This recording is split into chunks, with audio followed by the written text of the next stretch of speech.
ከዚህ መጽሐፍ 5 የላቁ የዳርክ ሳይኮሎጂ ሚስጥሮችንና ዘዴዎችን የምናይ ይሆናል። ይህም ጋዝላይቲንግን ጨምሮ ሌሎች የማታለልና ስውር ሰዎችን የመጥለፊያ መንገዶችን እንዴት እንደሆኑ እንቃኛለን። ይህም ሌሎች ላይ ጥቃት ለመፈጸም ሳይሆን ራሳችን ከሌሎች ጥቃት እንዴት መጠበቅ እንደምንችልም ለማወቅ ነው። እንደተለመደው ይህንን መጽሐፍ የምትፈልጉ ብቻ ከታች ባለው የቴሌግራም ሊንክ አድራሻ ልትጽፉልን ትችላላችሁ። ያላችሁበት ድረስ እንልካለን።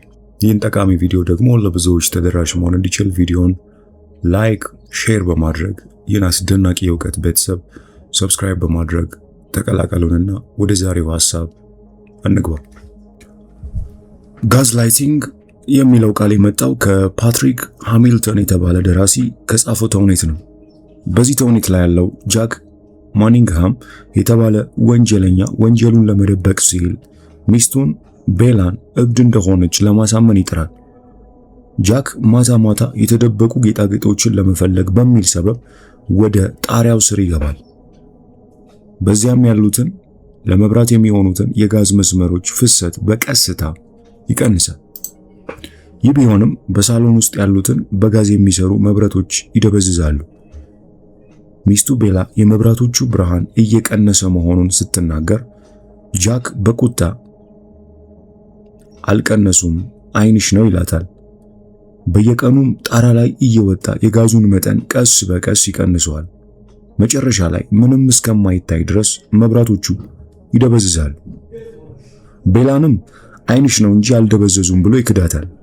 የቤት ዕቃዎችን ቦታ እያቀያየረ እሷ ራሷ የቀያየረችው ወይም ቀያይራው እንደረሳች ይነግራታል። የምታየውን እውነታ በተደጋጋሚ በመካድ የአእምሮዋን ጤንነት እንድትጠራጠር ያደርጋታል። በመጨረሻም ቤላ እሱ እንደፈለገው አእምሮዋን እየሳተች እንደሆነ ማመን ትጀምራለች። እስካሁን ድረስ ስለ ጠለቅ ያሉ የዳርክ ሳይኮሎጂና የማታለያ ዘዴዎች በዚህ ቪዲዮ በስፋት ተወያይተናል። አሁን ደግሞ ወደ ላቀ ደረጃ የተሸጋገሩ ዘዴዎችን እንመለከታለን። እነዚህ ዘዴዎች በጣም ውጤታማና ልምድ ባላቸው አታላዮች ዘንድ ተወዳጅ ናቸው። በእነዚህ ወጥመዶች ውስጥ ከወደክም ዘዴዎቹ ምን ያህል ረቂቅ እንደሆኑ ስትረዳ ትገረማለህ። እንዲያውም ብዙውን ጊዜ ብዙዎች እንደተታለሉ እንኳን ላያስተውሉ ይችላሉ። ጋዝላይት ዋናው ዓላማው ሰዎች የራሳቸውን እውነታና አመለካከት እንዲጠራጠሩ ማድረግ ነው። ጋዝላይቲንግ ተጎጂው እውነታውን የሚቃረን ግልጽ ማስረጃ ያለው እንኳን አታላዩ ሰው የሚለውን እንዲያምን ማድረግን ያካትታል። እስኪ በምሳሌ እንየው። ለምሳሌ በፍቅር ግንኙነት ውስጥ ሚስቱ በመወስለት ስትከሰው ሚስቱን ለማረጋጋትና ያሰበችውን ሁሉ በአእምሮዋ ውስጥ ብቻ እንዳለ ለማሳመን ይሞክራል። በዚህ ጊዜ በብዛት የሚጠቀመው ሐረግ ይሄ ሁሉ በአንቺ አእምሮ ውስጥ ያለ ሐሳብ ነው፣ አንቺ የፈጠርሽው ነው የሚል ነው። በደል በሚፈጸምባቸው ግንኙነቶች ውስጥም በዳዩ ሰው ምንም አይነት በደል እንዳልተፈጸመ ደጋግሞ ይክዳል። ይህም ተጎጂው የራሱን አስተሳሰብ እንዲጠራጠርና በደልን ከትክክለኛ ሁኔታ ለመለየት እንዳይችል ያደርገዋል። ጋዝላይቲንግ በፖለቲከኞችም ዘንድ በስፋት ጥቅም ላይ ይውላል። ቅሌት ሲፈጠር የመጀመሪያ ምላሻቸው ሁሉንም ነገር ሸምጥጦ መካድ ነው። ሚዲያው ጠንካራ ማስረጃ ካላቀረበ በቀር ፖለቲከኞች ህዝቡ የሚዲያውን ትክክለኛነት እንዲጠራጠር ለማድረግ በእጅጉ ይሞክራሉ። ዓላማቸው ንጹህ መሆናቸውን ማሳመን ሳይሆን ህዝቡ ግራ ተጋብቶ ሊሆን ይችላል የሚል ጥርጣሬ እንዲያድርበት ማድረግ ነው። ነገር ግን እውነታን በመካድና ከጋዝላይቲንግ መካከል ልዩነት አለ። ውጤታማ ጋዝላይቲንግ ለእውነተኛ ክስተቶች የሚተካ አሳማኝ የውሸት ማብራሪያ ይፈልጋል። ይህም ብዙውን ጊዜ ቡጊማን ወይም የውሸት ጠላት መፍጠርን ይጠይቃል። ቡጊማን ሰዎች ሊጠሉት ወይም ሊፈሩት የሚችሉት የፈጠራ ጠላት ነው። አታላዮች ይህንን የውሸት ጠላት ለረጅም ጊዜ ሊጠቀሙበት ይችላሉ። የጠላት ወሬ አትስሚ፣ እኔን ሊያጠቁኝ የሚፈልጉ ሰዎች አሉ እያለ ሚስቱን የሚያታልል ባልም ይህን ጠላት ለረጅም ጊዜ ይጠቀምበታል። እነ ገሌ ሰላም አይፈልጉም፣ አገር ማሸበር ስለሚፈልጉ ነው የውሸት ወሬ ከፍለው የሚያሰራጩት እያለ ስልጣን ላይ ያለ ሰው ይህንን ጠላት ይጠቀማል። እነዚህን ዘዴዎች ለግል ጥቅምህ ለመጠቀም ካሰብክ በሌሎች ላይ የምታደርሰው ጉዳት ከፍተኛ ሊሆን እንደሚችል ማወቅ አለብህ። ይህንን ዘዴ ለመከላከልም ከሁሉ የተሻለው መፍትሄ ለጥቃቅን ነገሮች ትኩረት መስጠት ነው። ትናንሽ ዝርዝሮችን በጥንቃቄ ከተከታተልክ ጋዝላይቲንግ እየተደረገብህ መሆኑን በቀላሉ መለየት ትችላለህ። ይህ ግን በቂ አይደለም። ሁለተኛውና ዋናው በረዥሙ ማታለል ወይም ዘ ሎንግ ኮን የሚሉት የማታለል ዘዴ ነው። እሱን በመቀጠል እንመልከት። በረዥሙ ማታለል ወይም ዘ ሎንግ ኮን ቀርፋፋና ስልታዊ የማሳመን ዘዴ ሲሆን በአፋጣኝ ግፊት ሳይሆን ቀስ በቀስ እምነትን በመገንባት ላይ ይመሰረታል። በተጎጂውና በአሳማኙ መካከል እምነት በማይኖርበት ጊዜ ሰዎችን ለማጥመድ በጣም ኃይለኛ ዘዴ ነው።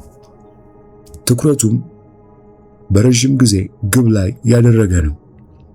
አታላዩ ሰው የመጀመሪያ እርምጃው ጊዜውን ኢንቨስት በማድረግ የሚያጠቃውን ሰው ጓደኛ ይሆነዋል። ተጎጂው እምነትና የቅርበት ስሜት እንዲያዳብርም ያደርገዋል።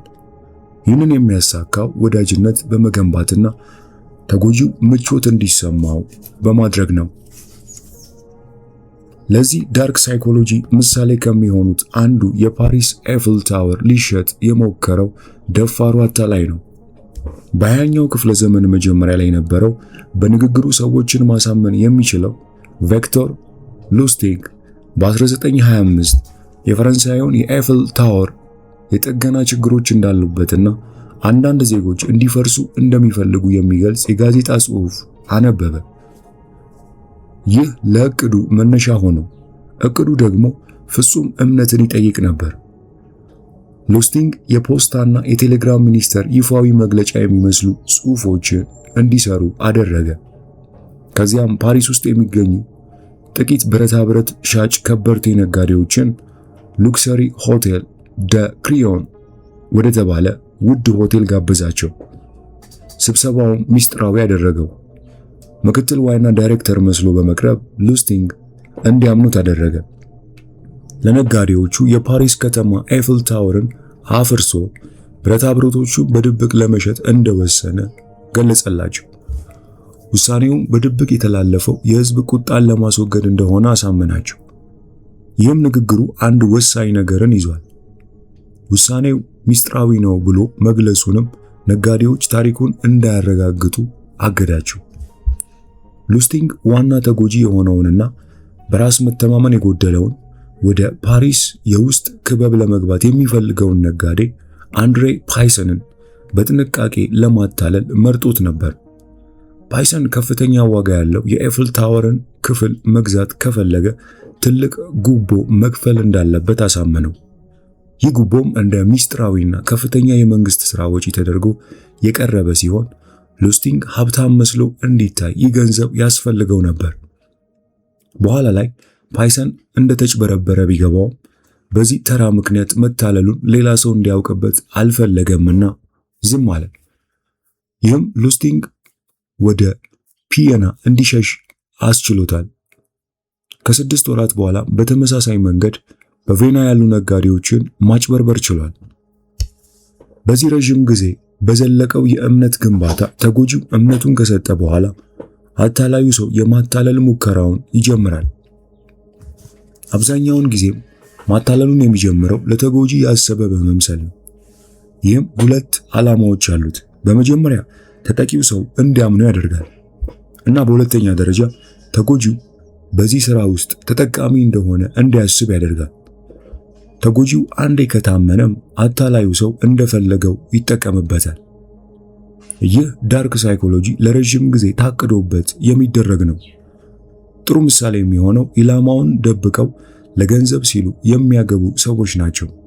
ገንዘቡን ብላ የምታገባ ሴት የግዴታ ያንን ሰው እንደምትወስደው ማስመሰል ይኖርባታል። አንዴ የተጎጂውን ሀብት ካሟጠጠች በኋላም ከእንግዲህ ስለማይጠቅማት ሰውየውን አውጥታ ትጥለዋለች። ፍቺም ይከሰታል። ይህም ተጎጂውን በእጅጉ ይሰብረዋል። የሉስቲንግ ጉዳይ እንደሚያሳየን ይህ የማታለል ዘዴ ለ10 ዓመታት ሊቀጥል ይችላል። እንደዚህ አይነት እቅዶች ብዙውን ዓመታትና ብዙውን ጊዜ ይፈጃሉ። በዚህ መንገድ የሚታለሉ ባለሀብቶች ስለሚካሄደው ማጭበርበር ባወቁ ጊዜም በእጅጉ ይረፍዳል። ገንዘባቸውን መልሰው የማግኘት እድላቸው በጣም አናሳ ነውና። ይህ እንዳለ ሆኖ ግን ሶስተኛው ማለትም የተሸፋፈነ ማታለል ጥበብ ማወቅ ይኖርብሃል። የተሸፋፈነ የማታለል ጥበብ። ፍራንክ አቢጌል ጁኒየር የአጭበርባሪነት ህይወቱን የጀመረው ገና በ10ዎቹ ዕድሜ ነው። 19ኛ ልደቱ ሳይደርስ በሚሊዮን የሚቆጠር ዶላር በሐሰተኛ ቼኮች መንዝሯል። የፓን አሜሪካን አየር መንገድ አብራሪ ሆኗል። የሉዚያና አውራጃ አቃቤ ሕግና የሃርቫርድ የሕግ ትምህርት ቤት ተመራቂ መስሎ በተሳካ ሁኔታ አጭበርብሯል። የሱ ብልሃት የተደበቀ ማታለልን በመቆጣጠር ላይ ነበር። እውነተኛ ዓላማውን በስልጣን ስርም ይሸፍነዋል። ሰዎች እሱን ያመኑት የአውሮፕላን አብራሪውን ዩኒፎርም ስለለበሰ ወይም የዶክተሩን መታወቂያ ስለያዘ ነው። አቢጌል ፍላጎቱን በሌሎች ላይ በማስገደድ አልጫነም። በቀላሉ አሳማኝ ውሸትን አቀረበ። እናም ተጎጂዎቹ የሚፈልጉትን በፈቃደኝነት ሰጡት። በራሱ የህይወት ታሪክም ካች ሚ ኢፍ ዩ ካን በሚል ርዕስ ፊልምና መጽሐፍ ተሰርቶበታል። አጭበርባሪዎች የሌሎችን እምነት ለመበዝበዝ እውነተኛ ማንነታቸውን እንዴት እንደሚሸፍኑ የሚያሳይ የመማሪያ መጽሐፍ ምሳሌ ሆኖ ቆይቷል። ይህም ድርጊቱ ከጥቁር አሳማኝ ወይም ዳርክ ፐርሱዌደር ጋር በትክክል ይጣጣማል። እውነተኛ ዓላማን መሸፈን አንድ አጭበርባሪ የሚፈልገውን ለማግኘት የሚጠቀምበት ዘዴ ነው። አንድ ጥቁር አሳማኝ እውነተኛ ዓላማውን ይደብቃል። በሁኔታዎችና በዙሪያ ባለው ሁኔታ ላይ በመመስረት የተለያዩ አቀራረቦችን ሊጠቀም ይችላል። አንድ ጥቁር አሳማኝ ሊጠቀምበት የሚችለው አቀራረብ ሁለት ጥያቄዎችን በተከታታይ በመጠቀም ነው። ምክንያቱም ሰዎች በተከታታይ ለሁለት ጥያቄዎች እምቢ ማለት ይከብዳቸዋልና። ይህንን በምሳሌ ለመመልከት አንድ አጭበርባሪ ከሆነ ሰው $500 ይፈልጋል። እናም ይህ ሰው $1000 ለምን እንደሚያስፈልገው በማስረዳት ይጀምራል። ገንዘቡን ማግኘት ካልቻለ ምን ሊፈጠር እንደሚችል ይገልጻል። ተጎጂው የተወሰነ የጥፋተኝነት ስሜት ወይም ርህራሄ ሊሰማው ይችላል። ነገር ግን ለዚህ አጭበርባሪ ገንዘቡን ማበደር እንደማይችል በቅንነት ይመልስለታል። ምክንያቱም $1000 መስጠት ከሚችለው በላይ ስለሆነ። በዚህ ጊዜ ጥቁር አሳማኙ መጠኑን ወደ $500 ይቀንሰዋል። ይህ የገንዘብ መጠን ከመጀመሪያው ጀምሮ ይፈልገው የነበረው መጠን ነው። ይህም ተጎጂው ለሁለተኛው ጥያቄ እምቢ ለማለት እንዳይችል ያደርገዋል። ጥቁር አሳማኙ የፈለገውን $500 ተቀብለው ይሄዳል። ይህ ዘዴ የሚመሰረተው በተፈበረከ ውሸት ላይ ነው። ጎበዝ አጭበርባሪዎች እውነታን በሌላ ተመሳሳይ ውሸት የመተካት ችሎታ አላቸው። እነዚህ አጭበርባሪዎች አንድ እውነት ወስደው ለነሱ ይበልጥ በሚመች መልኩ ሊተኩት ይችላል። ለምሳሌ አጭበርባሪዎች ለራሳቸው ሙሉ ለሙሉ አዲስ ማንነትን እስከ መፍጠር ድረስ ይደርሳሉ። ይህም ስማቸውን መቀየር፣ የአነጋገር ዘይቤን መቀየር ወይም የተለየ የትውልድ ቦታ፣ ዜግነት ወይም የቤተሰብ ስም ለመቀየር የሐሰት ሰነዶችን ማዘጋጀት ሊያካትት ይችላል። እነዚህ ማጭበርበሮች ወደ ከፍተኛ የማታለል ደረጃ ሊመሩ ይችላሉ። ፍራንክ አቢጌል ይህንን ለማድረግ ሙሉ በሙሉ የውሸት የሆኑ ማንነቶችን በመፍጠር ይህንን አሳይቷል። በትንሽ ደረጃ ካየነው እንደዚህ አይነት ማታለሎች ፈጽሞ ያልተከሰቱ የሐሰት ዘገባዎችን በመፍጠር ይጀምራሉ። እነዚህ የሐሰት ዘገባዎች ክስተቶችን ለአጭበርባሪው በሚስማማ መልኩ ሊቀርቡ ይችላሉ። ከዚያም ሲያልፍ አጭበርባሪው ሁኔታዎችን ከትክክለኛው በላይ እንዲታዩ ለማድረግ ማጋነንን ሊጠቀም ይችላል። ማጋነን ብዙ ጊዜ የአንድን ሰው ስኬቶች ለማጋነን ይጠቅማል። ለምሳሌ አንድ ስራ ፈላጊ በትምህርት ጊዜው ሰቃይ ተማሪ እንደነበር ሊያካትት ይችላል። እንደ እውነቱ ግን መካከለኛ ተማሪ ወይም ሰነፍ ሊሆን ይችላል። ሌላው የማጋነን አይነት ስም መጥቀስ ወይም ኔም ድሮፒንግ ነው። አቢጌል የሐሰት ማንነቶቹን ለመደገፍ ብዙ ጊዜ የውሸት ባልደረቦችን ወይም የበላይ አለቆችን ስም ይጠቅስ ነበር። በጣም ጎበዝ የሆኑ አጭበርባሪዎች ውሸትን ከእውነት ጋር መቀላቀል ይችላሉ። እናም የሰማኸውን ነገር እመን፣ ግን አረጋግጥ። ነገሮችን መርምር። በራሳቸው ጥቅም ሲሉ ሊያታልሉ ከሚፈልጉ ሰዎች ላይ ያለህ ምርጥ መከላከያ ለጊዜው ይህ ብቻ ነው። ግን አስደናቂና ሌሎች አራተኞቹ አሉ። ይህም ሰውን ማዋረድ የሚባለው ዘዴ ነው። በ2020 በፍቺ ሂደት ወቅት ሳማንታ የተባለች ሴት ምስክርነት የያዘ ቪዲዮ በስፋት በኢንተርኔት ተሰራጨ። በቪዲዮውም ላይ ባለቤቷ ዴቭ እንዴት እሷን ለመቆጣጠር የማያቋርጥና ስውር ውርደቶችን እንደሚጠቀም ገልጻለች። የሆነ ጊዜ ላይ የለበሰችውን አዲስ ልብስ እያየ ወፍራም አሳማ እና ጋለሞታ እንደምትመስል በመንገር ሰድቧታል። ከዚያም ለምን እንደዚህ ትናገረኛለህ ብላ ስታፋጥጠው አንቺ ደግሞ ቀልድ አይገባሽም እንዴ ይላታል። ይህም በራስ መተማመኗን ቀስ በቀስ ሸርሽሮታል። ሁልጊዜ እንደ ቀልድ ተደርገው የሚቀርቡት እነዚህ የሚያዋርዱ አስተያየቶችና ትችቶች ስልታዊ በሆነ መንገድ በራስ መተማመኗን አሽመደመዱት። ይህም ይበልጥ በእርሱ ላይ ጥገኛ እንድትሆንና ቁጥጥሩን የመቃወም እድሏ አነስተኛ እንዲሆን አደረጋት። አስገዳጁ ወይም ማኒፕሌተር የመጨረሻ ግቡ ላይ እንዲደርስ የሚረዱት ሌሎች አማራጮች አሉት። በጣም ውጤታማ ከሆኑ ዘዴዎች አንዱ ተጠቂውን በቀጣይነት ማዋረድ ነው። ይህ የሚያደርገው በሚታይ ስድብ ወይም በማስፈራራት አይደለም፣ ይልቁኑ በጣም ስውር በሆነ መንገድ ነው የሚከወነው። ይህ ደግሞ በብዛት በሚደረግ የፌዝ ንግግር ወይም በስውር የጥላቻ ጥቃቶች ፓሲቭ አግሬሲቭ አታክ ሊደረግ ይችላል። ለምሳሌ ሚስቱ አምሮብኛል ብላ ለብሳና ዘንጣ ስትወጣ ምነው ዛሬ ተዝረከረክሽ ሰላም አይደለም እንዴ ሊላት ይችላል። ይህ ከላይ ሲታይ ለእርሷ ደህንነት ያሰበ ቢመስልም በውስጡ ስድብን ይዟል። ተጠቂዎችም የዚህ ማስገደድ ሰለባ መሆናቸውን ላያውቁ ይችላል። ከዚህ ሰው ጋር ባላቸው ግንኙነት ምክንያት በጣም ሊከፋቸው ይችላል። ነገር ግን አስገዳጁ ሆን ብሎ እያሰቃያቸው እንደሆነ ላያስተውሉ ይችላሉ። ተጠቂው መከላከል ሳይችል ሲቀርና እየሆነ ያለውን ነገር ሳይረዳ ሲቀር አስገዳጁ ሁኔታውን ለመጠቀም አመቺ ይሆንለታል። ከዚህ በተቃራኒ አንድ ሰው ደህንነት ከተሰማውና በራስ መተማመን ካለው የመታለል እድሉ በጣም ዝቅተኛ ነው። አስገዳጆች ዝቅተኛ በራስ መተማመን ያላቸውን ሰዎች የሚያጠቁት ለዚህ ነው። አንድ ሰው ከፍተኛ በራስ መተማመን ካለው በቀላሉ አይታለልም። እንዲያውም ውርደቶችን፣ ስድቦችን ንቆ ያልፋል። ይህም አስገዳጁ ወደ ቀጣዩ ሰለባ እንዲሄድ ከመገደድ ውጭ ሌላ ምርጫ እንዳይኖረው ያደርጋል። አስገዳጆች ሁልጊዜ ቀላል ኢላማዎችን እንደሚፈልጉ መገንዘብ ያስፈልጋል። አስገዳጆች በተቻለ መጠን አስቸጋሪ ኢላማዎችን ይሸሻሉ። ሰዎች በአንተ ላይ ይህንን ጨዋታ እንዳይጫወቱ ራስህን እያቀያየር የግዴታ ሚዛናቸውን ማሳጣት አለብህ። ይህ ማለት ተለዋዋጭ ስሜት ሙዲ ያለው መሆን አለብህ ማለት ሳይሆን፣ ነገር ግን መገመት የሚቻል መሆን የለብህም። አለበለዚያ በአካባቢ ያሉ ሰዎች አንተን ምን እንደሚያስደስትህና እንደሚያስከፋ ያውቃሉና ይጫወቱብሃል። እናም ራስህን ከሁኔታው ጋር አላምድ። ከዚያ ሰውዬ ጋር ጥሩ ሰው መሆን ወደፊት ጥሩ ነገር እንደሚያመጣልህ ከተሰማ ጥሩ ሁን። ነገር ግን ይህ ሰው አንተን ሊያታልልህና ለሚፈልገው ነገር ሊያስገድድህ የቀረበ ከመሰለ መጥፎ ሰው ከመሆን በቀር ሌላ ምርጫ ላይኖር ይችላል። አምስተኛው አስገዳጅ ጥያቄ ነው።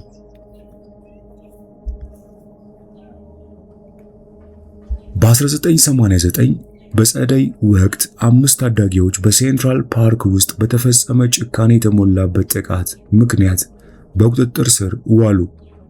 ለሰዓታት በዘለቀ ከፍተኛ ምርመራ ውስጥም የኒውዮርክ ፖሊስ መርማሪዎች አንድ ልዩ መሳሪያ ተጠቀሙ። ምን ተፈጠረ የሚለውን ክፍት ጥያቄ ከመጠየቅ ይልቅ መርማሪዎች ሁኔታዎችን ፈጥረው በጥያቄ መልክ ለታዳጊዎች አቀረቡላቸው። የሟቿን አንገት ይዞ ምን ያህል ጊዜ ቆየ ወይም በድንጋይ መታሃት አይደል እያሉ ጠየቁ። ልጆቹ እንቅልፍ በማጣትና በፍርሃት ተውጠው መርማሪዎቹ የሰጧቸውን ታሪኮች መቀበል ጀመሩ። ጥያቄዎቹም የተሰሩት ለታዳጊዎቹ እንዲስማሙ በሚያስገድድ መልኩ ስለነበር ልጆቹ ያልፈጸሙትን ወንጀል አመኑ። በ2002 የተደረገ የዲኤንኤ ማስረጃ ከወንጀል ነፃ እንደሚያስወጣቸው እውነቱን አልታወቀም ነበር። ይህ አሳዛኝ ክስተት የአስገዳጅ ጥያቄዎች leading questions አቅም ያሳያል።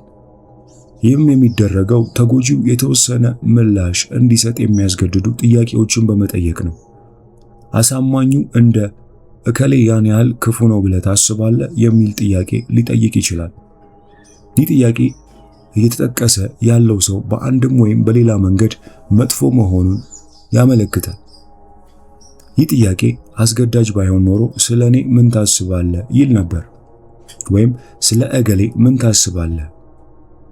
ይህ ዳርክ ሳይኮሎጂ የሚጠቀሙ ሰዎች ቃላቱ በጥንቃቄ መመረጣቸውን ያረጋግጣሉ። አንድ ተጎጂ የተወሰነ ምላሽ እንዲሰጥ እየተመራ እንደሆነ ከተሰማው እርሱን ለማሳመን ይበልጥ አስቸጋሪ እንደሚሆን ያውቃሉ። ይህን አድራጊውን ተጎጂው ነገሩ እየገባው እንደሆነ ከተሰማው ወዲያውኑ ስልቱን ይቀይራል። ተጎጂው መዘናጋቱን ሲያረጋግጥ ብቻ ወደ መሪ ጥያቄዎች ይመለሳል። ይህ ስልት በተለምዶ በቃለ መጠይቆች ወይም በምርመራ ወቅት ለምሳሌ ፖሊስ ተጠርጣሪ ሲጠይቅ ጥቅም ላይ ይውላል። እነዚህ አምስቱ የላቁ የዳርክ ሳይኮሎጂ ዘዴዎች ናቸው። አሁን በመቀጠል ከዚህም የከፉ ጠለቅ ያሉ አምስቱ የስሜት ማታለያዎችን አብረን የምናይ ይሆናል። አንደኛው የስሜት ምንዛሪ ወይም the currency of emotion። በ2018 ሴሊና ፊደልስ መተግበሪያ ላይ ከሳይመን ዴቪድ ጋር ተገናኘች። ቲንደር ፍቅረኛዎችን የሚያገናኝ መተግበሪያ ነው። ሴሊን እና ሳይመን በቲንደር ተገናኙ። ቲንደር ፍቅረኛሞችን፣ ትዳር ፈላጊዎችን የሚያገናኝ መተግበሪያ ነው። እናም ይህ ሰው እራት ብቻ አልጋበዛትም። በመጀመሪያ ቀጠሯቸው በግል ጀት ወደ ቡልጋሪያ ወሰዳት። ሴሊና እየሸጣት የነበረው የፍቅር ግንኙነት ብቻ ሳይሆን ያልተገደበ ሀብትና የልዑል ሊባል የሚችል የቅንጦት አኗኗር ህልምን ነበር። እንዴት ያለ ህይወት ሊኖረን እንደሚችል ብላ ማሰብ ጀመረች። በውስጧም ልዕልት ሆና የመኖር ስሜት አደረባት። ነገር ግን አንዴ ወጥመዱ ውስጥ ከገባች በኋላ ስልቱ ተቀየረ። ሳይመን በድንገት ጠላቶቼ እያደኑኝ ነው አላት በቴክስት። የግል ጠባቂው እንደተጎዳ የሚያሳዩ አስደንጋጭ ፎቶዎችን ላከላት። ለደህንነት ሲባል የራሱን የባንክ ካርዶች ገንዘብ ለማውጣት መጠቀም እንደማይችል ነገራት። እናም ጥቂት ገንዘቦችን እንድትልክለት ነገራት። ይህ ጥቂት ገንዘብ ለእርሷ ጥቂት አልነበረም። ገንዘብ በኃይል አልጠየቃትም፣ ነገር ግን አምነዋለችና ከየትም ተበድራ ያላትን ሽጣ ልትረዳው ወሰነች። የምትወደውን ሰው እያዳነች እንደሆነ በማመን ከፍተኛ ብድር ከሰዎች ወሰደች። በኋላ ላይ ግን ራሷን ያገኘችው በስነ ልቦናዊ የፖንዚ ስኪም የማታለያ መረብ ውስጥ ተራ ሆና ነበር። ይህ ሰው የተዋጣለት አጭበርባሪ ነው። የሌሲቭ ስትራቴጂ የሚያሳየው ስሜታዊ ማታለል ወይም ኢሞሽናል ማኒፑሌሽን በተለያዩ ደረጃዎች ሊከሰት እንደሚችል ነው። ፍርሃት በጣም ኃይለኛ ስሜት እንደሆነ ከዚህ ቀደም ተወያይተናል። ግን ፍርሃት ብቻ አይደለም፣ ስግብግብነትም ኃያል ስሜት ነው። ልክ እንደ ፍርሃትም በተመሳሳይ መንገድ ይሰራል። በሀብት ምኞት የሚነዱ ሰዎች ልታገኝ የምትችለውን ያን ሁሉ ገንዘብ አስብ በሚሉ ንግግሮች በቀላሉ ሊጠለፉ ይችላሉ። እንዲህ አይነት ቃልም ስግብግብነትን ወይም ስግብግብን ሰው ከቁጥጥር ውጭ ሊያደርገው ይችላል። በተመሳሳይ መልኩ ከመጠን በላይ ስግብግብ የሆነ ሰው ልታተርፍ የምትችለው ያን ሁሉ ገንዘብ አስብ ሲባል ወዲያውኑ ይሸወዳል። እዚያ ላይ ዋናው ነጥብ የማታለል ሙከራው እውነት መስሎ እንዲታይ የግድ የሚታለለው ሰው ማንነት ማወቅ ያስፈልጋል። እናም ሰዎች ሊጠቀሙባቸው የሚችሉ አንዳንድ የስሜታዊ ማታለያ ዘዴዎችን እንመልከት። የመጀመሪያው ኢሞሽናል ብላክሜል ወይም ስሜታዊ ብዝበዛ። ስለ አንድ ሰው ሚስጥራዊ መረጃ ይዞ ማስፈራራት ብላክሜል የተለመደ ነው። ስሜታዊ ብዝበዛም እጅግ ጎጂ ከሆኑ ዳርክ ሳይኮሎጂዎች አንዱ ነው። ይህ የሚከሰተው አታላዩ በተጎጂው ላይ የተወሰነ አይነት ቁጥጥር ሲኖረውና ይህንን ቁጥጥር ተጠቅሞ ተጎጂውን ሲበዘብዝ ነው። ይህ ሁኔታን አስብ። አታላዩ ተጎጂው ስላለፈ ታሪኩ በጣም እንደሚጨነቅ ያውቃል። ተጎጂው በአንድ ወቅት ሱሰኛ ነበር እና በማገገሚያ ሪሃብ ውስጥ ቆይቶ ወጣ። ተጎጂው አዲስ ምዕራፍ ለመክፈትና ያንን ያለፈ ታሪክ ወደ ኋላ ለመተው በጣም እንደሚፈልግ አታላዩ ያውቃል። ሆኖም አታላዩ አንድ ነገር ከእርሱ በሚፈልግበት ጊዜ ሁሉ የተጎጂውን ያለፈ ታሪክ እንደሚያነሳበት ያስፈራራል። እናም አሁን ስለምን ተጎጂው ከአታላዩ አይርቅም ብለህ ታስብ ይሆናል። ይህ ለአብዛኞቹ ጉዳዮች ትክክለኛ ጥያቄ ነው። ሆኖም ተጎጂው ከአታላዩ ሰው ጋር ተጣብቆ የሚቆየው ተጎጂው ተጋላጭ ቦታ ላይ ስለሆነ ነው። ዋናው ቁም ነገር ያለውም እዚህ ላይ ነው። አታላዩ ተጎጂው በተጋላጭ ቦታ ላይ መሆኑን ሲያውቅ ያንን ተጋላጭነት ሊጠቀምበት ይችላል። ስለዚህ አንተ ራስህን እንዲህ ባለ ቦታ ላይ ካገኘኸው ቶሎ መንቃትህ አስፈላጊ ነው። በዚህ መንገድም የአታላዩን ሙከራዎችን መከላከል ትችላለህ። አታላዩ ሰው የዚህ ስልት አካል አድርጎ ርህራሄና ጸጸትን ለመጠቀም ይሞክር ይሆናል።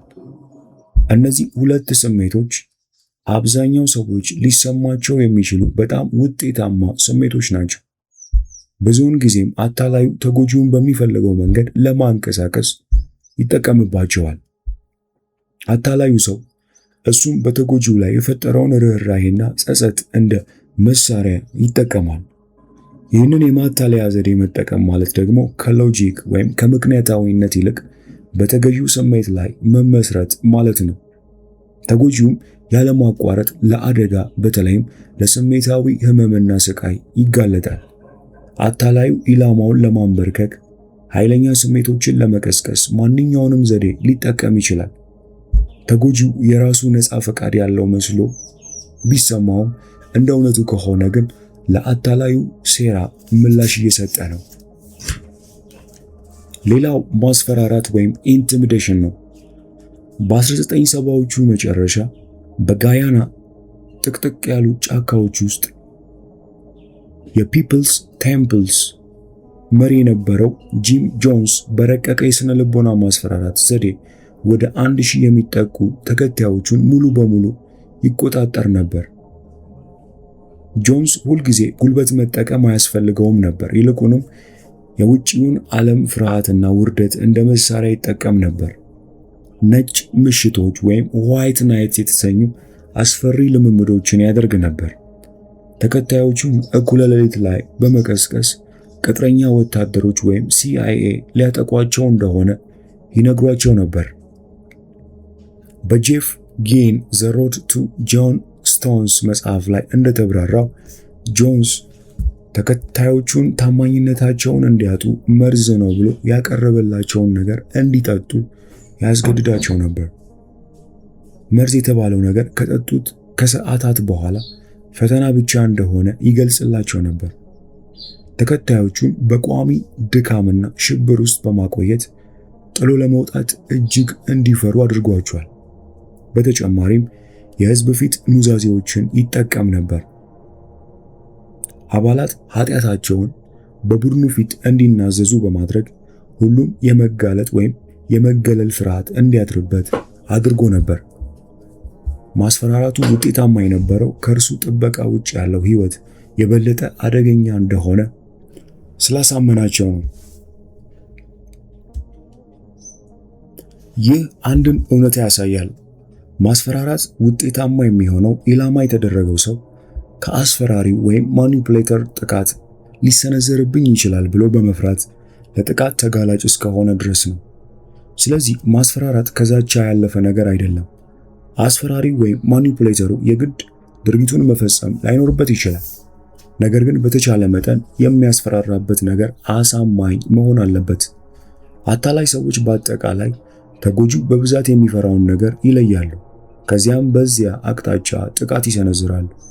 ተጎጂው ፍርሃቱን በገለጠ ቁጥር አታላዩ ያንን በመያዝ ሁኔታውን ለራሱ ጥቅም ሊያውለው ይችላል። ለምሳሌ ሕፃናት ወንድማማቾች በሚፈሩት ነገር አንደኛው ሌላኛውን ሲያስፈራሩ ማየት የተለመደ ነው። አንዱ ወንድም ሸረሪት ይፈራል እንበል። ሌላኛው ወንድም ተራው ባይሆንም እንኳን ይህንን ፍርሃት ተጠቅሞ ወንድሙን ሳህን እንዲያጥብ ያስገድደው ይሆናል። ይህ ከላይ ካየነው የሃይማኖት መሪ ድርጊት ጋር ሲነጻጸር የልጅነት ጨዋታ ቢመስልም በትክክል ከተጠቀምንበት በጣም ጠንካራ መሳሪያ ሊሆን ይችላል። ሆኖም እዚህ ጋር አንድ ችግር አለ። አታላዩ ውሎ አድሮ ዛቻውን በተግባር ማሳየት ወይም ማስመስከር ይኖርበታል። አለበለዚያ ተጎጂው ብዙም ሳይቆይ አታላዩ ወሬ ብቻ እንጂ ተግባር እንደሌለው ይገነዘባል። በዚህ ጊዜ ጨዋታው ያበቃል፣ ተጎጂውም ራሱን ከአታላዩ ነፃ ያወጣል። ለዚህ ነው ሰዎችን ማስፈራራት የሚያስፈራራውን መልሶ ሊጎዳ የሚችለው። ተጎጂው ለራሱ መቆም ሲጀምር አታላዩ ሊያበቃለት ይችላል። በሌላ በኩል ተጎጂው ምንም ማድረግ የማይችል አቅመ ቢስ ከሆነ አታላዩ ነገሮች በቀላሉ ይሳኩለታል። ማስፈራራት በፍርሃት ላይ የተመሰረተ መሆኑን ልብ ማለት ያስፈልጋል። በመሆኑም አታላይ ሰዎች በተጎጂው ውስጥ ያለውን ተፈጥሯዊ ፍርሃት በዝብዘው ይጠቀማሉ። ይህንንም ግልጽ የሆነ አካላዊ ጥቃት በማድረስ ወይም እንደ ማስፈራሪያ፣ ብላክሜል ያሉ ስነ ልቦናዊ ስልቶችን በመጠቀም ተጽዕኖ መፍጠር ሊሆን ይችላል። ሌላውና ሶስተኛው የቁጥጥር ቅዠቶች the illusions of control። በ2017 ቢሊ ማክፈርሰን የተባለ ስራ ፈጣሪ ፋየር ፌስቲቫል የተሰኘ ህልም የመሰለ ፌስቲቫልን ለዓለም ሸጠ። በባሃማስ ደሴት ላይ የሚደረግ የቅንጦት ሙዚቃ ዝግጅት እንደሚሆን ቃል በመግባት በታዋቂ ሴት ሞዴሎችና በተንደላቀቀ ህይወት ያሸበረቀ ማስታወቂያ አሰራው። በሺዎች የሚቆጠሩ ሰዎች ማክፈርላንድ ያሳያቸውን የቅንጦት ዝግጅት ለመሳተፍ እስከ $12,000 ከፈሉ። ነገር ግን ቦታው ሲደርሱ የጠበቃቸው የቅንጦት ቪላ ሳይሆን ለድንገተኛ አደጋ ጊዜ የሚሆኑ ድንኳኖች፣ የፕላስቲክ ሳህኖች፣ ደረቅ ዳቦና አይብ ነበር። ማክፈርላንድ ያንን ህልም እውን የማድረግ ሐሳብም ሆነ አቅም አልነበረውም። ሰዎች ለየት ያለ ነገር ለማግኘት ያላቸውን ጉጉት በመጠቀም እውነታውን እንዲዘነጉ አደረጋቸው። በአጠቃላይ $27.4 ሚሊዮን አጭበረበረ። የማክፈርላንድ ማጭበርበር የማባበልና መለወጥ the beat and switch ስልት ምሳሌ ነው። በዚህ ስልት ተንኮለኛ ወይም አታላዩ ሰው ሌሎች የሚፈልጉትን ነገር በእጁ እንዳለ ያስመስላል። ይህንን ነገር ለማግኘትም ሊያሟላቸው የሚገቡ ሕጎችን ያስቀምጥላቸዋል። ተጎጂው ሰው ትዕዛዙን እስካከበረ ድረስ ሁሉም ነገር የሚሆን ይመስለዋል። ነገር ግን ዋናው ነጥብ አታላዩ ግለሰብ ተጎጂው የሚፈልገውን ነገር እንዲያገኝ ፈጽሞ አለመፍቀዱ ነው። ተጎጂው እስኪደክመውና ተስፋ እስኪቆርጥ ድረስ እየጎተተ ይጫወትበታል። አነስተኛ ብልሃት ያላቸው አታላዮች ደግሞ ተጎጂው እየታዘዛቸው እንዲቀጥል ለማድረግ ከሚፈልገው ነገር ላይ ትንሽ ሊያቀምሱት ይችላሉ። ይህ ቴክኒክ በሰዎች ስሜታዊ ፍላጎት ላይ ያነጣጠረ ነው። አንድ አታላይ አንድ ሰው ገንዘብ እንደተቸገረ ሲያውቅ ይህንን ፍላጎት በመጠቀም ቀላል ገንዘብ ወይም ቋሚ ገቢ እንደሚያገኝ ቃል በመግባት ያታለዋል። ተጎጂው አብሮ ይጓዛል፣ ነገር ግን በመጨረሻ አይቀርለትም፣ ይጭበረበራል። ይህ የሚሆነው አታላዩ ያልሆነውን መስሎ በመቅረቡ ነው። ለምሳሌ አንድ ሰው ለአንዲት ሴት የፍቅር ፍላጎት እንዳለው አስመስሎ ሊቀርባት ይችላል። ለፍቅር የተጠማች ተጎጂም ትርጉም ያለው ግንኙነት ለመመስረት ተስፋ በማድረግ አብራ ትቀጥላለች። አታላዩ የፈለገውን ጥቅም ካገኘ በኋላ ይለወጥባታል፣ ወደ ትክክለኛ ማንነቱ ይመለሳል። ይህ የማታለል ዘዴ ሳይሳካ ሲቀር ተንኮለኞቹ ወደ የክስ ጨዋታ the blame game ይሸጋገራሉ። የጥፋተኝነት ስሜት ከምርጥ የማታለያ ዘዴዎች አንዱ ነው። ይህ ስሜት ሰዎች በተደረገላቸው እርዳታ ዝቅተኝነት እንዲሰማቸው ወይም ባላቸው ሁኔታ ብቁ እንዳልሆኑ እንዲያስቡ ያደርጋቸዋል። አንተ ባትታመም ኖሮ ይሄ ሁሉ መከራ አይገጥመንም ነበር የሚል ንግግር በውስጡ የወቃሽነት ስሜት አለው። የኔ እርዳታ ባስፈለገ ሰዓት እንደረዳው ታስታውሳለህ አይደል?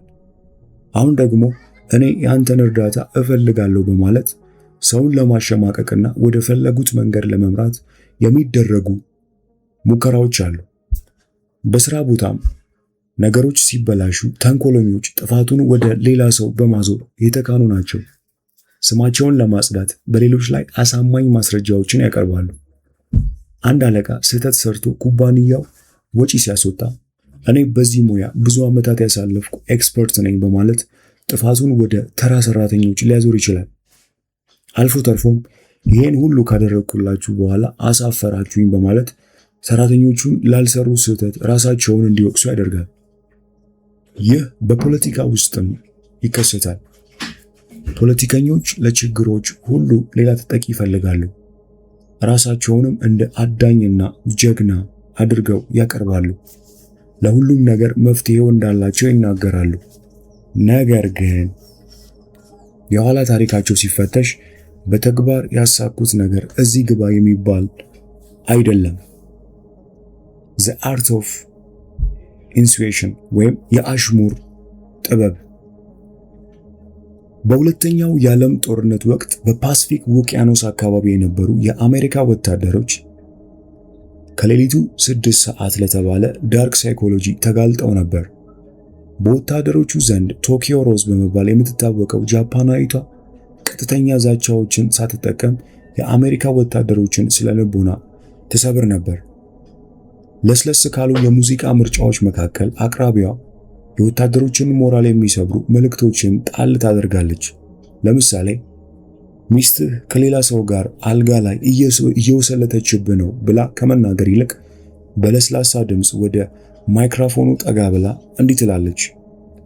አንተ በዚህ ድቅድቅ ጫካ ውስጥ ተቀርቅረ ሳለ ውድ ባለቤት ዛሬ ማታ ከማን ጋር እንደደነሰች ወይም እየደነሰች እንደሆነ ብቻዋን እንዳልሆነች ተስፋ አደርጋለሁ ትላለች። የዚህ ጥቃት ጉልበት ያለው በድብቅ በሚተላለፈው መልእክት ላይ ነበር። ሚስታችሁ እየወሰለተችባችሁ ነው ከማለት ይልቅ በተዘዋዋሪ ትጠቁማቸዋለች። ወታደሮቹ በገዛ አእምሮአቸው የጎደለውን ታሪክ በጥርጣሬ እንዲሞሉ ታስገድዳቸዋል ነበር። የሚያሰቃየውን ምናብ የሚፈጥረው አድማጩ እንጂ ተናጋሪው አልነበረም። ይህ ስልት አሁንም ድረስ የሚሰራ ስልት ነው። ይኸው ዘዴ በዕለት ተዕለት ግንኙነት ውስጥ ስውር የሆነ የአእምሮ ተጽዕኖ ለማሳደር ጥቅም ላይ ይውላል። ይህም አሽሙር ወይም ኢንሱዌሽን ተብሎ ይጠራል። ንጹህ የሚመስለው አታላዩ ሰው ሆን ብሎ የተቀነባበረ አሽሙር ያዘለ ንግግር በመወርወር ግራ የተጋባ ስሜታዊ ምላሽ እንድትሰጥ ያደርጋል። ቅር ከተሰኘ እንዲህ ለማለት ፈልጌ አይደለም ብሎ ይክዳል።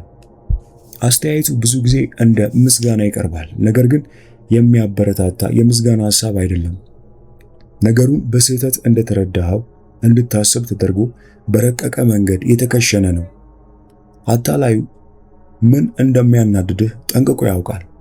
ይህንንም ቦምብ በመወርወር አንተ የምትሰጠውን ምላሽ በደስታ ይጠብቃል። አስተያየቶቹም ብዙ ህመምና ጥርጣሬን የሚፈጥሩና የተለያዩ ትርጉሞች እንዲኖራቸው ታስበው የተዘጋጁ ናቸው። ንግግሩ ብዙ አቅጣጫ ስላለው ምላሽ አጥተ ዝም ልትል ወይም ሞኝ ልትመስል ትችላለህ። ለምሳሌ አንድ ባል ፈገግ ብሎ ለሚስቱ አንቺኮ ቆንጆ ነሽ፣ እንደ ሴተኛ አዳሪ ብትሰሪኮ ብዙ ገንዘብ ማግኘት ትችያለሽ ይላታል። ይህንን ንግግር ለምን እንደተናገረ ስትጠይቀው እንደ ቀልድ እንዳሰበው ይነግራታል። ነገር ግን ሚስት የዚህ ንግግር ትርጉም ለረጅም ጊዜ ስታወጣና ስታወርድ ትኖራለች። ባል ከእርሷ ጋር ሆኖ ስለ ሴተኛ አዳሪዎች ለምን እንደሚያስብ አልፎ ተርፎም ዋጋዋን እየተመነ እንደሆነ ልታስብ ትችላለች። እንደተናገረው ውበቷን እያደነቀ ነው ወይስ እንደ ዕቃ ነው የሚያያት? እንዲህ ያሉ አስተያየቶች ቀስ በቀስ በውስጥ ሰርጸው ንዴትንና አለመግባባትን በመፍጠር ግንኙነቱ እንዲላላ ያደርጋሉ። ለአታላዩ ይህንን ንግግር በስህተት እንደተረዳኸው ማስመሰሉ በጣም ቀላል ነው። ዋናው ሚስጥር ያለው እዚህ ላይ ነው። አታላዩ ንግግሩን ለክፋት አስቦ እንዳልተናገረ አድርጎ ይከራከራል። ከዚህ መጽሐፍ ወደምናየው የመጨረሻውና አምስተኛው ነጥብ ደርሰናል። ይህም ዘ ትራያንግል ኦፍ ኮንትሮል ወይም የቁጥጥር ሶስት ማዕዘን የሚል ነው።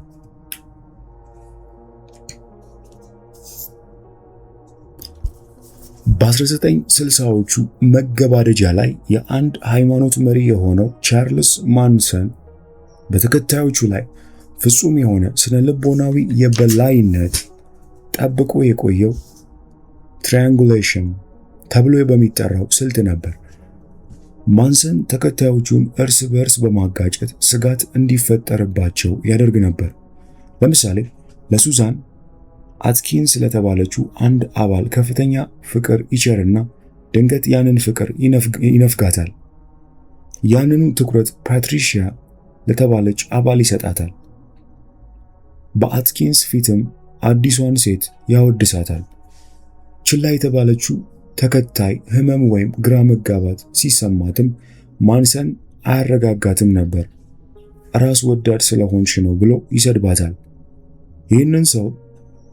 ይህ ሰው ሰራሽ ውድድር በመፍጠር ማንሰን የተከታዮቹ ትኩረት በሱ ተንኮል ላይ ሳይሆን ከተቀናቃኛቸው ጋር የእርሱን ተቀባይነት ለማግኘት በመራኮት ላይ እንዲሆን ያደርግ ነበር። ከእርሱ ጋር ከመጣላት ይልቅም እርስ በርስ ይናከሳሉ። ሌላው አታላዮች በብዛት የሚጠቀሙበት ዘዴ የሶስት ማዕዘን ስልት ትራያንጉሌሽን ነው። ይህም በአታላዩና በሶስተኛ ወገን መካከል የሚደረግ ነው። ዋናው ዓላማም ተጎጂው ስለዚህ ነገር ግራ እንዲጋባ ማድረግና ለአታላዩ ከፍተኛ ፍቅር እንዲኖረው ማድረግ ነው።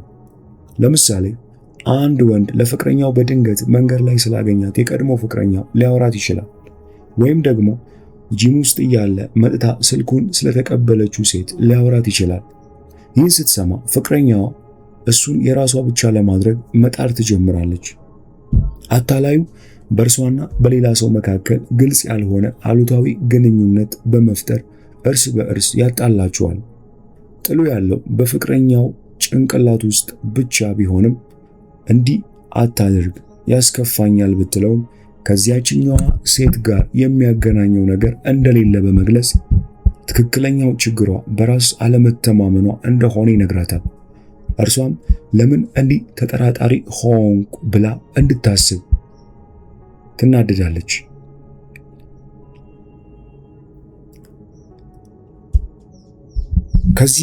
ከዛሬው የዳርክ ሳይኮሎጂ መጽሐፍ እንዲና መሰል ስውር ማታለሎችን፣ ዳርክ ሳይኮሎጂዎችንና ብላክሜሎችን በስፋት ለማየት ሞክረናል።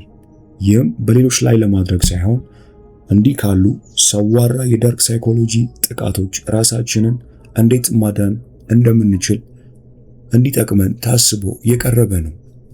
ይህ መጽሐፍ ሙሉ በአማርኛ ያለ ስለሆነ የምትፈልጉ ሰዎች ብቻ ከታች ባለው የቴሌግራም ሊንክ ልትጽፉልን ትችላላችሁ። ያላችሁበት ድረስ ኢትዮጵያ ውስጥ ከኢትዮጵያም ውጭ እንልካለን። ይህንን ቪዲዮ ላይክ እንዲሁም ለሌሎች ሼር በማድረግ ይህን አስደናቂ የእውቀት ቤተሰብ ደግሞ ሰብስክራይብ በማድረግ የእውቀት አድማሳችሁን እንድታሰፉ ጋብዛችኋለሁ።